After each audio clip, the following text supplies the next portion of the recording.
ಬಿಜೆಪಿಯ ರಾಷ್ಟ್ರೀಯ ಅಧ್ಯಕ್ಷರಾದ ಶ್ರೀ ನಿತಿನ್ ನಬೀನ್ ಅವರು ರಾಷ್ಟ್ರೀಯ ಅಧ್ಯಕ್ಷರ ಜವಾಬ್ದಾರಿ ವಹಿಸಿಕೊಂಡ ನಂತರ ಮೊದಲನೇ ಬಾರಿಗೆ ಕರ್ನಾಟಕಕ್ಕೆ ಅಧಿಕೃತ ಪ್ರವಾಸಕ್ಕಾಗಿ ಬಂದಿದ್ದಾರೆ. ಬೆಳಗ್ಗೆ 10:30ಯಿಂದ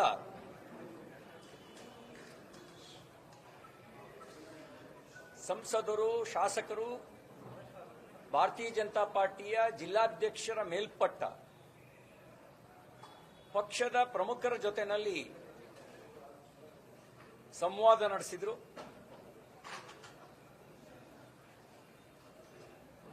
ಆ ಒಂದು ಸಭೆಯಲ್ಲಿ ನಮ್ಮ ಪಕ್ಷ ವಿಚಾರ, ಪರಿಶ್ರಮ ಮತ್ತು ಸಂವಾದದಿಂದಾಗಿ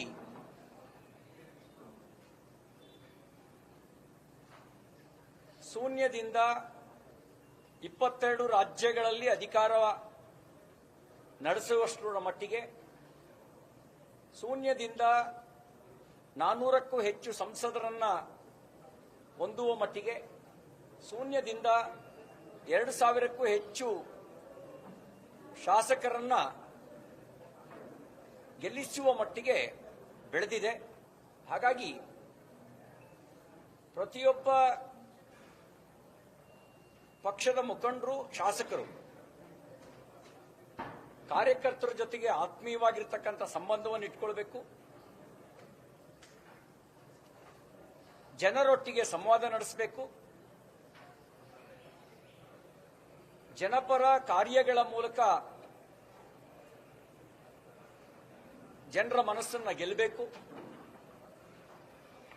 ಜನಪರ ಹೋರಾಟಗಳ ಮೂಲಕ ಸಮಸ್ಯೆಗಳ ನಿವಾರಣೆಗೆ ನೇತೃತ್ವವನ್ನ ಕೊಡಬೇಕು. ಸಮಸ್ಯೆಗಳ ನಿವಾರಣೆಗಾಗಿ ಪ್ರಯತ್ನಿಸಬೇಕು ಅಂತಕ್ಕಂಥ ಮಾತನ್ನ ಈ ಸಂದರ್ಭದಲ್ಲಿ ಹೇಳಿದ್ದಾರೆ. ಕರ್ನಾಟಕದಲ್ಲಿ ಕಾಂಗ್ರೆಸ್ ಸರ್ಕಾರ ಜನರಿಗೆ ಯಾವ ವಿಶ್ವಾಸವನ್ನ ಮೂಡಿಸಿ ಅಧಿಕಾರಕ್ಕೆ ಬಂದಿತ್ತೋ ಆ ವಿಶ್ವಾಸವನ್ನು ಉಳಿಸಿಕೊಳ್ಳೋದ್ರೊಳಗೆ ವಿಫಲ ಆಗಿದೆ.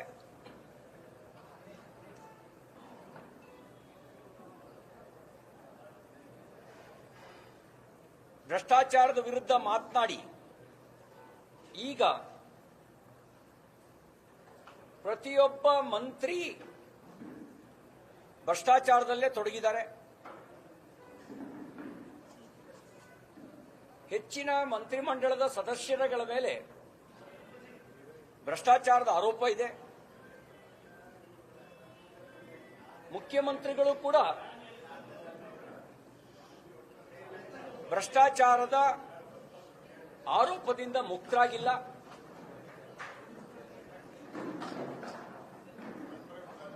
ಜನರ ಬದುಕನ್ನ ಹಸನು ಮಾಡುವ ಭರವಸೆಯನ್ನು ಕೊಟ್ಟಂತ ಕಾಂಗ್ರೆಸ್ ಪಾರ್ಟಿ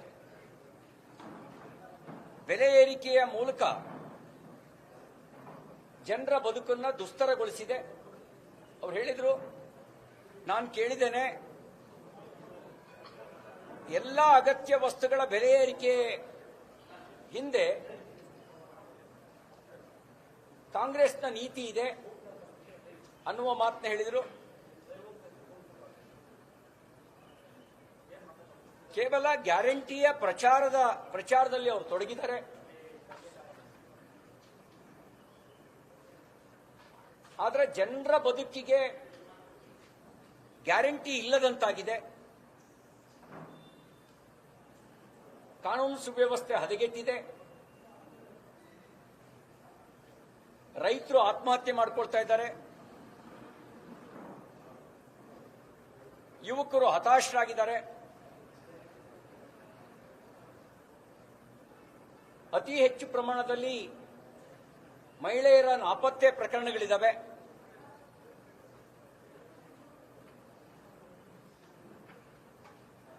ಈ ಎಲ್ಲ ವೈಫಲ್ಯಗಳು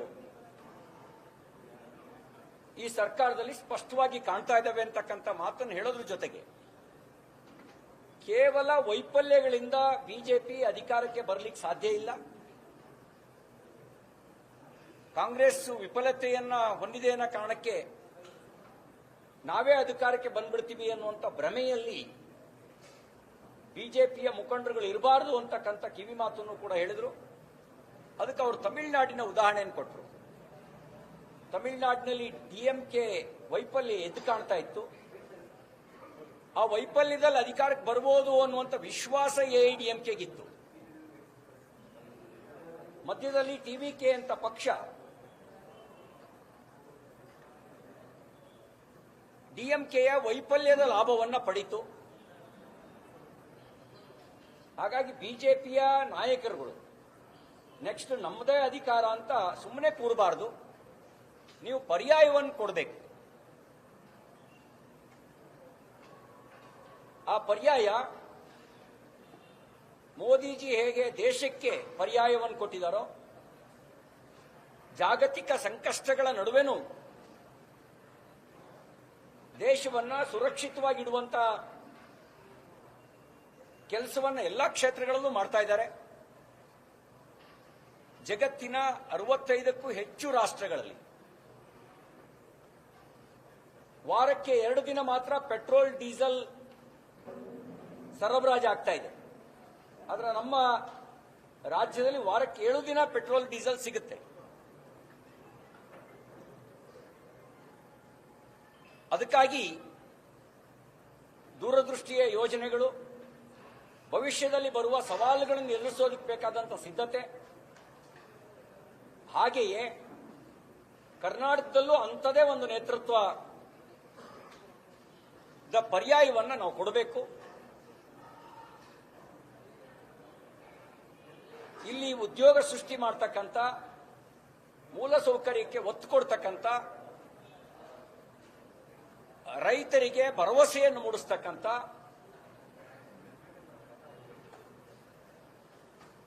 ವಿಶ್ವಾಸಾರ್ಹವಾಗಿರ್ತಕ್ಕಂಥ ಪರ್ಯಾಯವನ್ನ ಕಟ್ಟಿಕೊಡಬೇಕು. ಅದಕ್ಕಾಗಿ ಕಾಂಗ್ರೆಸ್ ವೈಫಲ್ಯಗಳನ್ನು ಹಿಡಿದುಕೊಂಡು ನಿರಂತರ ಜನಪರ ಹೋರಾಟದ ಮೂಲಕ ಜನರ ಜೊತೆಗೆ ಸಂವಾದದ ಮೂಲಕ ಒಂದು ತಂಡವಾಗಿ ಕೆಲಸ ಮಾಡಬೇಕು ಅನ್ನುವಂಥ ಸೂಚನೆಯನ್ನ ಕೊಟ್ಟಿದ್ದಾರೆ. ಇಲ್ಲಿರೋದು ಕಾಂಗ್ರೆಸ್ಸು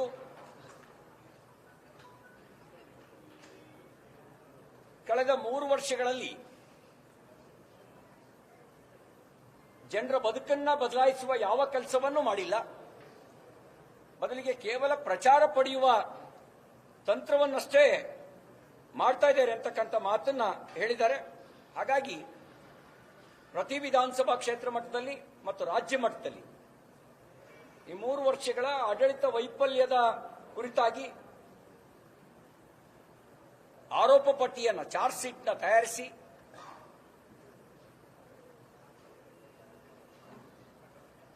ಜನಪರ ಹೋರಾಟವನ್ನ ಮಾಡಿ ಅಂತಕ್ಕಂಥ ಮಾತನ್ನು ಕೂಡ ಹೇಳಿದ್ದಾರೆ. ಹಾಗೆಯೇ ಕರ್ನಾಟಕ ಕೇವಲ ದಕ್ಷಿಣದಲ್ಲಿ ಮಾತ್ರ ಅಲ್ಲ, ದೇಶದಲ್ಲೇನೆ ಬಲವಾದ ಸಂಘಟನೆಯನ್ನು ಹೊಂದಿರತಕ್ಕಂಥ ಒಂದು ರಾಜ್ಯ.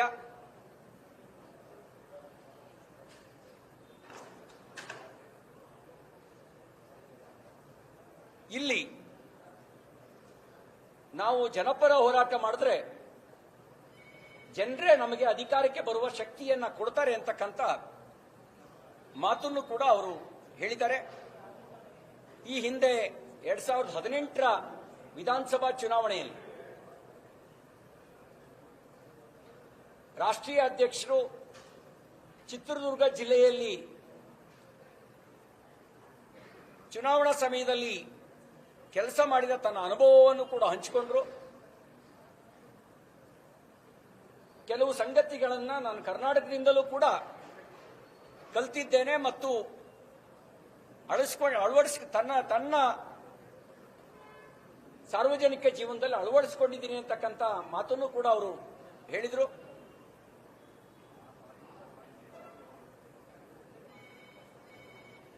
ಪಕ್ಷದ ಅಜೆಂಡಾಕ್ಕಿಂತ ದೊಡ್ಡ ಸಂಗತಿ ವ್ಯಕ್ತಿಗತವಾಗಿ ಯಾರೂ ಇಟ್ಕೊಳ್ಳದೆ ಕರ್ನಾಟಕ ರಾಜ್ಯದ ಹಿತಕ್ಕಾಗಿ ನೀವು ಕೆಲಸ ಮಾಡಿದ್ರೆ ಕರ್ನಾಟಕದ ರಾಜ್ಯದ ಜನ ಪಕ್ಷದ ಹಿತವನ್ನ ರಕ್ಷಿಸುವ ಕೆಲಸ ಮಾಡ್ತಾರೆ. ನೀವು ಕರ್ನಾಟಕ ರಾಜ್ಯದ ಜನರ ಹಿತವನ್ನ ರಕ್ಷಿಸುವ ನೇತೃತ್ವವನ್ನು ವಹಿಸಿ ಅಂತಕ್ಕಂಥ ಕಿವಿ ಮಾತನ್ನು ಕೂಡ ನಮಗೆ ಹೇಳಿದ್ದಾರೆ. ವಯಸ್ಸು ಚಿಕ್ಕದಾದರೂ ಕೂಡ ಅನುಭವ ದೊಡ್ಡದಿದೆ. ಒಬ್ಬ ಅನುಭವಿ ಕಾರ್ಯಕರ್ತ ರಾಷ್ಟ್ರೀಯ ಬಿಜೆಪಿಯ ಚುಕ್ಕಾಣಿಯನ್ನು ಹಿಡಿದಿದ್ದಾರೆ ಅನ್ನೋದು ಅವರ ಮಾತಿನ ಮೂಲಕ ನಮ್ಗೆ ವ್ಯಕ್ತ ಆಯಿತು. ಅತ್ಯಂತ ಸರಳವಾಗಿರ್ತಕ್ಕಂಥ ಹಿಂದಿಯಲ್ಲಿ ಮಧ್ಯೆ ಮಧ್ಯೆ ಇಂಗ್ಲಿಷನ್ನು ಸೇರಿಸಿ ನಮ್ಮೆಲ್ಲರಿಗೂ ಅರ್ಥ ಆಗುವ ರೀತಿಯಲ್ಲಿ ವಿಚಾರವನ್ನು ಮುಂದಿಟ್ಟರು. ಹಾಗೆಯೇ ಅರಾಜಕ ಶಕ್ತಿಗಳ ವಿರುದ್ಧ ಎಚ್ಚರಿಕೆ ವಹಿಸಬೇಕು ಅಂತಕ್ಕಂಥ ಎಚ್ಚರಿಕೆಯನ್ನು ಕೂಡ ಕೊಟ್ಟಿದ್ದಾರೆ. ಕೆಲವು ಅನಾರ್ಕಿಸ್ಟ್ಗಳು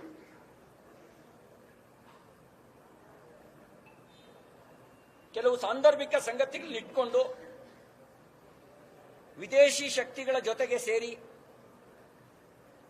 ರಾಷ್ಟ್ರವನ್ನು ಒಡೆಯುವಂತಹ ಸಂಚನ್ನ ಮಾಡ್ತಾ ಇದ್ದಾರೆ. ಆ ಬಗ್ಗೆ ಎಚ್ಚರ ವಹಿಸಬೇಕು. ಯಾರು ಕೂಡ ಆ ಟ್ರ್ಯಾಪ್ನಲ್ಲಿ ಬೀಳಬಾರದು. ಅವರ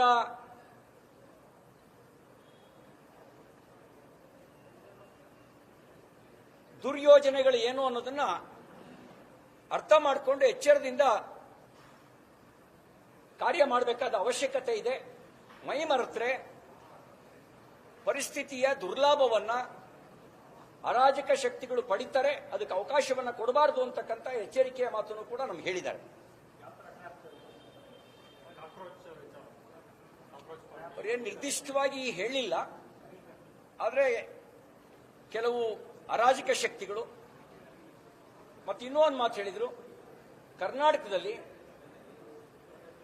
ಕರ್ನಾಟಕದ ಅಸ್ಮಿತೆಯ ಜೊತೆಗೆ ರಾಷ್ಟ್ರದ ಗೌರವವನ್ನು ಉಳಿಸಿಕೊಂಡು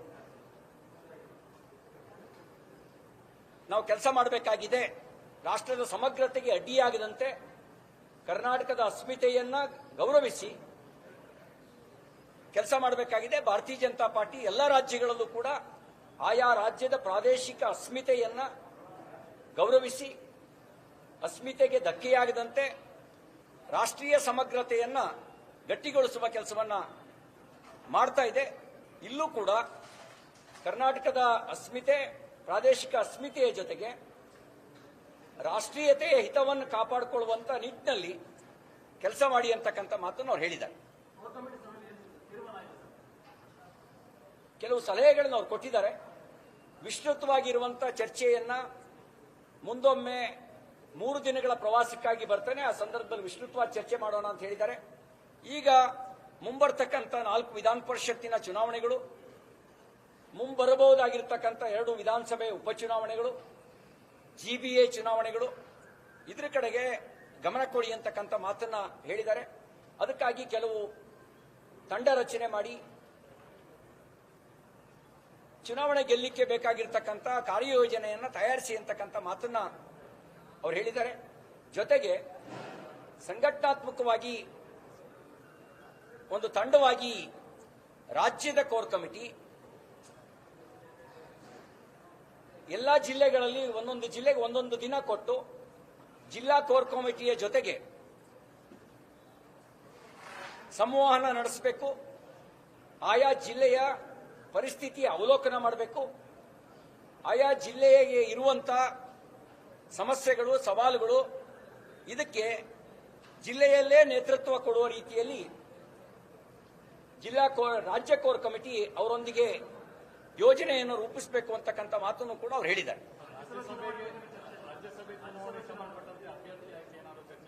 ಇಲ್ಲ, ಯಾವುದೇ ಅಭ್ಯರ್ಥಿಯ ಆಯ್ಕೆಯ ಕುರಿತಾಗಿ ಈ ಸಭೆಯಲ್ಲಿ ಚರ್ಚೆ ಆಗಲಿಲ್ಲ. ಸ್ಥೂಲವಾಗಿ ಕೆಲವು ವಿಚಾರಗಳ ಕುರಿತಂತೆ ಚರ್ಚೆ ಆಗಿದೆ. ಆ ಚರ್ಚೆ ಆಗಿರೋ ಅಂಶಗಳನ್ನು ತಮ್ಮ ಮುಂದೆ ಇಟ್ಟಿದ್ದೇನೆ. ರಾಜ್ಯಸಭೆಗೆ ಕುರಿತಂತೆ ಆಗಲಿ ಅಥವಾ ಇನ್ಯಾವುದೇ ದೃಷ್ಟಿಯಿಂದಾಗಲಿ ಯಾವುದೇ ಚರ್ಚೆ ಆಗಿಲ್ಲ.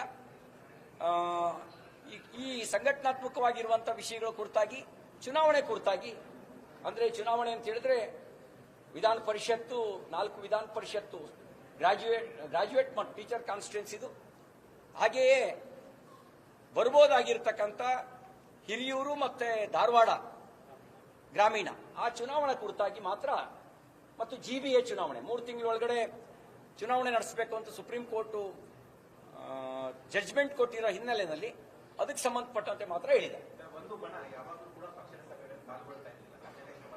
ಒಂದ್ ಕಡೆ ಒತ್ತಡ, ಇನ್ನೊಂದ್ ಕಡೆ ಪಕ್ಷದ ಸಭೆಗಳು ಬರ್ತಾ ಇರಲಿಲ್ಲ. ಅವ್ರಿಗೆ ಏನ್ ಸೂಚನೆ, ಏನ್ ತಾಕೀತು ಗೊತ್ತಾ? ಆ ತರ ಏನೂ ಹೇಳಿಲ್ಲ.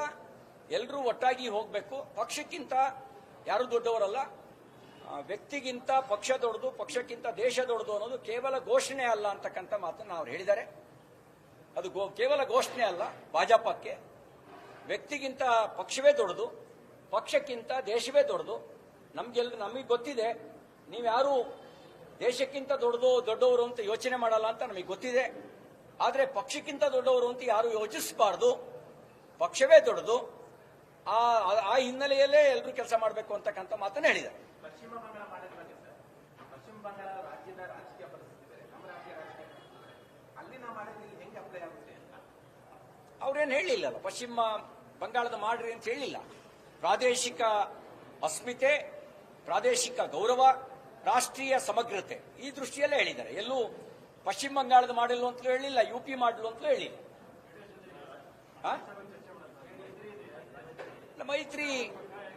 ಮೈತ್ರಿ ಇದೆ, ಇರುತ್ತೆ.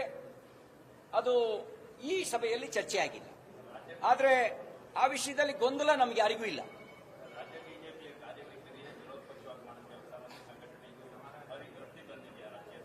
ಅವರು ತೃಪ್ತಿ ಅತೃಪ್ತಿ ಎರಡನ್ನೂ ವ್ಯಕ್ತಪಡಿಸಿಲ್ಲ. ನಾವೇನ್ ಮಾಡಬೇಕು ಅನ್ನುವಂಥ ಮಾರ್ಗದರ್ಶನ ಮಾಡಿದ್ದಾರೆ. ಒಂದು ರಾಜ್ಯ ಬಿಜೆಪಿ ಏನ್ ಮಾಡಬೇಕು ಅನ್ನೋ ಮಾರ್ಗದರ್ಶನ ಮಾಡಿದ್ದಾರೆ. ತೃಪ್ತಿ ಅತೃಪ್ತಿ ಎರಡನ್ನೂ ಕೂಡ ಅವರು ವ್ಯಕ್ತಪಡಿಸಿಲ್ಲ.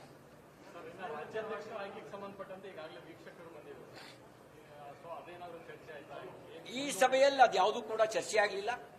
ಈ ಸಭೆಯಲ್ಲಿ ಚರ್ಚೆ ಆಗಿರುವಂತಹ ವಿಷಯಗಳನ್ನ ನನ್ನ ಮಾತಿನಲ್ಲಿ, ಅವರ ಭಾವದಲ್ಲಿ ನಿಮ್ಮ ಮುಂದೆ ಇಟ್ಟಿದೆ.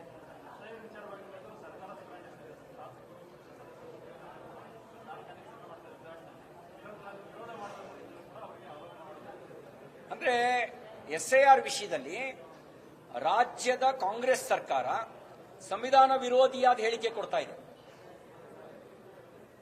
SIR ಅನ್ನೋದು 1952 ಇಂದ ನಡ್ಕೊ ಬಂದಿದೆ.